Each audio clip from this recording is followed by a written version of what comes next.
And here to guide us through Prototype 2 is the game's producer, Jonathan Lim. Welcome so much. Thank you so much for being here. Thank you very much. I'm really excited. I am excited to check this out. Okay, so we have a new character. We do. Okay. Prototype 2 is with Sergeant James Heller. He's stationed abroad during the first outbreak of the virus in Prototype 1, returns to New York City, his hometown, and finds it absolutely devastated. Finds that all hell has broken loose. Oh, yes.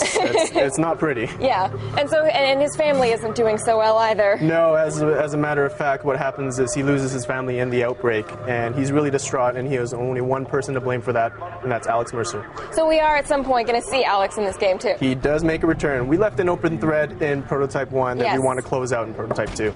Okay, so we have this open world, New York City. How do you travel around it and interact in it? Well, New York City is actually completely different this time around. We call it New York Zero now. We took a lot of feedback from the first game, and we built a brand new rendering engine. It looks way better than anything we had in Prototype 1, and the team's working really hard to get it as far as we can.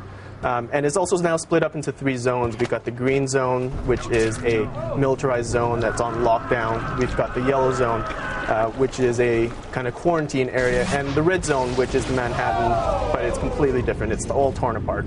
And so we just saw a little bit of an explosion there. What was that we just saw? That's one of our new abilities. It's called the biobomb. What Heller does is he temporarily infects one of his targets, walks away while nobody notices, and lo and behold, he blows up right in front of your very eyes. He sure does. Now, there's also an ability for hunting your targets. That's right. The hunting ability is a tool that lets Heller drive his path through the story.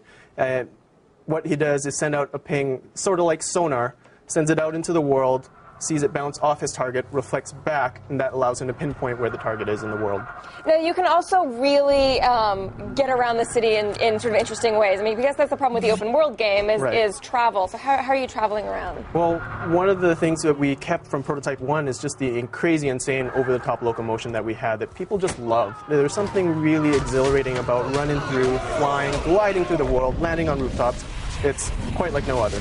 And right now I can see that I'm just entering somebody's memory, so is that sort of your, a really good storytelling tool? Yeah, the web of intrigue from Prototype 1 is kept in Prototype 2, and what it does is it allows us to tell pieces of the story that support the main story. So you get to find out little facts about the world, about what's going on with Blackwatch and what's going on with Gentek, and really pieces it all together.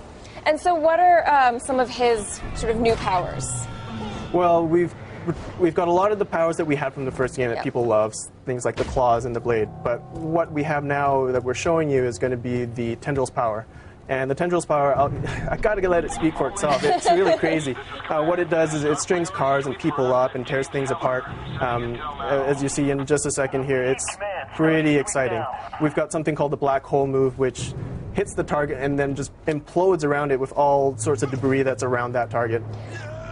So we sort of stop in midair. Now we're pulling all the items around the tank into it. Yep, and it explodes. There it goes. That's one way to do it, I guess. Yeah. The great thing about the tendrils is it plays out different every single time. Once the physics take over. So this is not a pre-rendered animation. No, not at all. Right. And it looks like we just ripped the turret off of the top of the tank. That's right. That's a new ability we've introduced called weaponization. What it allows you to do is rip off vehicle-mounted weapons, such as the tow launcher that we had in the APC there, and use it for your own. And so then you're also using your tendril power to sort of work individually on people. Like I said, yeah, once the physics take over, it's pretty crazy. You get cars stringing up, people ripped in half. It really changes the battle landscape, which is really interesting. He really has a beautiful outlet for his anger. Well, that's the one thing that was great about Prototype 1. It was the game you played when you're really angry and you just wanted to let off some steam because you can do stuff like that. All right, well, I can't wait to check it out. Thank you so much for coming by. Thank you very much.